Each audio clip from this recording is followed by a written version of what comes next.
Attention mga Filipino families, Kamara nagdesisyon na. Nako po, majority sa kanila pumabor dito. Pag-uusapan natin sa video na ito. Hold up.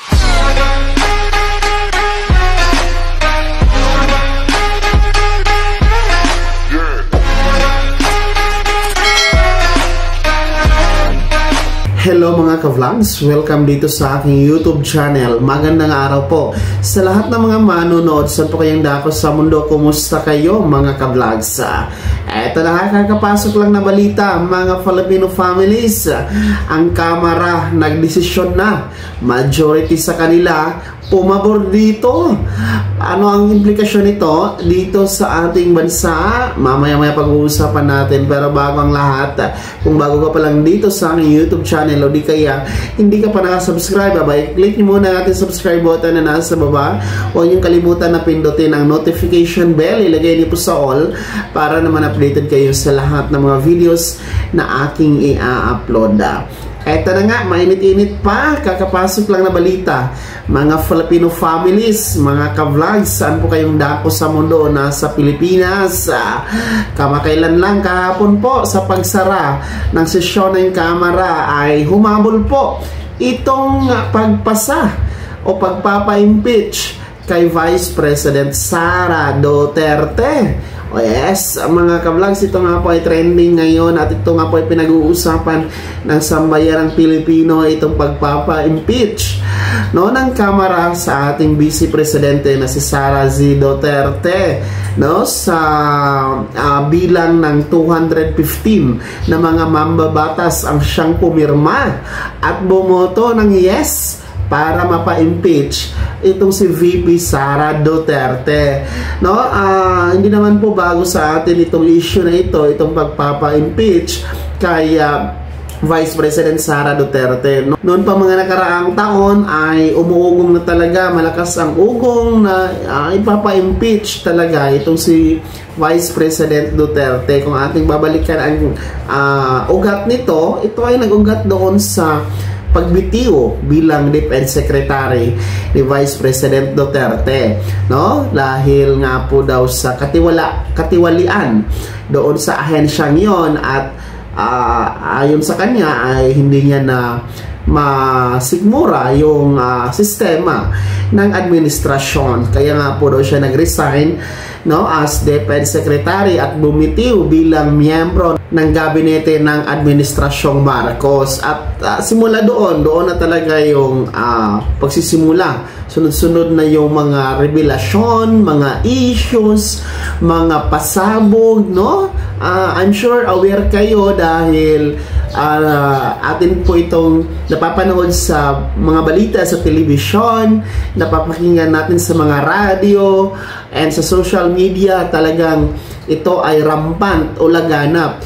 So, yun po ang mga nagaganap ng mga nakarang taon. At eto na nga, as of kahapon, February 5 kahapon. Dahil, alam nyo kahapon, nagsara po ang sesyon ng Kamara. Ibig sabihin, wala nang sesyon na mangyayari. Dahil nga po, campaign period na para sa preparasyon sa May 12, 2025 national election. So, kaya sinara na po ang sesyon ng Kongreso para po sa kampanya sa eleksyon. At kahapon nga po, habang magsasara ng sesyon, ay hinabol talaga itong pagpapa-impeach kay Vice President Sara Duterte, dahil ayon sa konstitusyon natin, kailangan lamang ng mahigit 100 na mambabatas ang kailangang pumirma at bumoto ng yes para magpatuloy po ang impeachment sa Senado. Pero nakakagulat kahapon dahil talagang umabot sa 153 and kalaunan naging 215 talaga. So majority lumagpas sa kailangan para sa impeachment complaint. So ito ay pinasa na ang latest update, ang nasabing impeachment complaint ng Kamara ay pinasa na po, nasa Senado na. So yun po yung hinahabol nila para bago magsara ang sesyon ng Senado ay mahabol ito.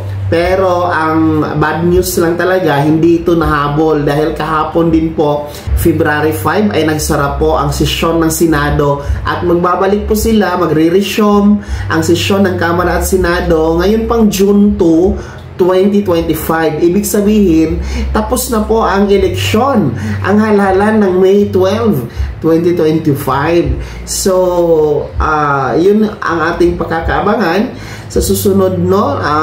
After the election, kung ano ang mangyayari dahil baka meron sa ating mga mambabatas, mga senador sa ngayon ang hindi po mananalo at may bagong uupo. Siyempre, mababago yung sistema. So, let's see kung ano mangyayari dyan sa impeachment complaint ng ating Vice President Sara Duterte. So, sa opinion ko lang naman, no, parang ang bilis naman ng pangyayari. Parang sa kasaysayan po ng political issue dito sa Pilipinas, ngayon lang tayo nakakakita ng impeachment complaint na wala lang isang araw, no, na proseso na sa Kamara. No, talagang minadali, napakabilis mga kamlags, no? Kung inyo pong nasubaybayan ang mga dating na-impeach, gaya po ni dating Presidente Joseph Estrada, sila Chief Justice Corona, sila Ombudsman Gutierrez, talagang ilang buwan pa ang ginugol dyan sa Kamara, sa Senado, bago po na-impeach ng tuluyan dahil dumaan po sa due process. Ito talaga, sa kasaysayan ng Pilipinas, isang araw lang, wala pa talagang isang araw, no, na-impeach na sa Kamara. So, para namang something wrong din po, no, parang may mali talaga, no, and tinaon pa talaga sa pagtatapos ng sesyon ng Kamara at ng Senado. So, kayo mga Filipino families, no, tayo naman dito, hindi naman tayo pro Marcos, hindi po tayo pro Duterte. So, ang sa atin lang, ang kapakanan ng mamamayang Pilipino yung binabalancing natin dahil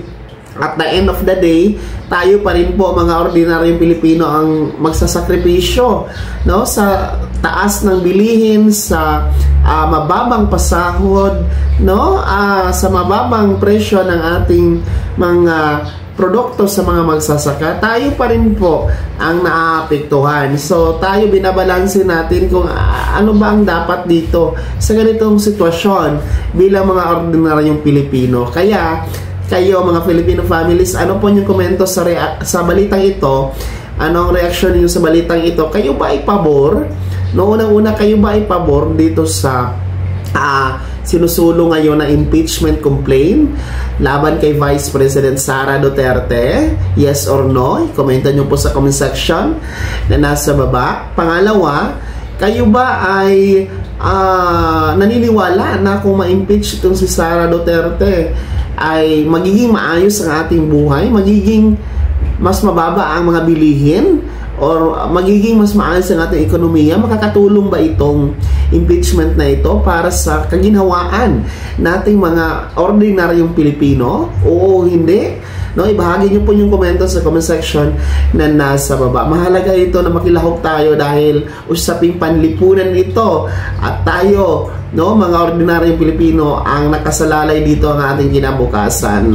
Bago ako magtapos sa video na to, kung gusto niyo pong sumuporta sa aking YouTube channel, maaari niyo pong i-click ang ating super thanks button na nasa baba. Sa mga gusto maging miyembro, pwede po. I-click niyo po ang ating join button. Maraming perks dyan mga ka-vlogs. Be my member now. Sana'y naging gabay ang video na to. Kahit pa paano na pag-uusapan natin ang mga mahalagang mga bagay na nangyayari ngayon sa ating lipunan. Kung hindi ka pa nakasubscribe dito sa aking YouTube channel, maaari nyo nang i-click ang ating subscribe button na nasa baba. Huwag nyo kalimutan na pindutin ang notification bell, ilagay nyo po sa all para naman updated kayo sa lahat ng mga videos na aking i-upload.